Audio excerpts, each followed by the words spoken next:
ආයි යාළුවනේ අද තවත් වීඩියෝ කරනවා. මුලින්ම ඔය ෆෝන් එකේ තියෙන ඩයල් පෑඩ් එක. එහෙම නැත්නම් කෝල් ගන්න දැන් යන්න ඕනේ.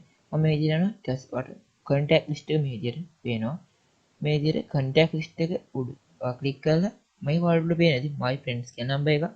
ඒක උඩ මම මේ විදිහට ක්ලික් කරගන්න. ඊට පස්සේ ඒක කෙරවල තියෙන මෙන්න එකට ගියාට පස්සේ මේ විදිහට තමයි මට ඉන්ටර්ෆේස් එකට ලොග් වෙනවා. මේක යට වලට පේන ඇති favorite edit කියන තැන. edit කියන එක උඩ ක්ලික් කරගන්නවා. ඊට පස්සේ උඩ රවුමක් පේනවා. ඒකේ ෆොටෝ එක අයිකන් නැත්නම් ඒක උඩ ක්ලික් කරලා පස්සේ මේ විදිහට ගැලරි කැමරා කියන එක එනවා. මම ගැලරි කියන එක උඩ ක්ලික් කරලා මේ විදිහට මට ඕන ෆොටෝ එක සිලෙක්ට් කරගන්නවා. ඊට පස්සේ මේක හරි ප්‍රමාණයට ඉන්ට්‍රොඩියුස් කරගෙන යට තියෙන සේව් කියන බටන් එක උඩ ක්ලික් කරනවා.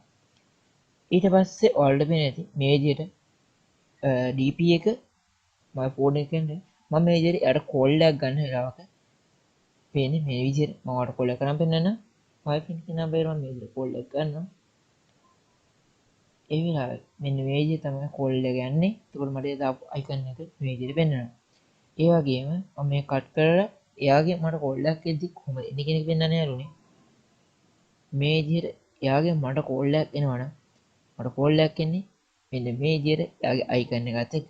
ඒතකොට නම්බර් එක මට මතක නැතත් අයිකන් එක මට මතක තියෙන නිසා නම්බර් එක ඊළඟට වැදගත් දෙයක් කියන නැත්නම් අනිවාර්යෙන් Techageek subscribe කරන්න. පරිදිනත් වල එකන ක්ලික් කරන්න කියනවා. ඉල්ලනවා.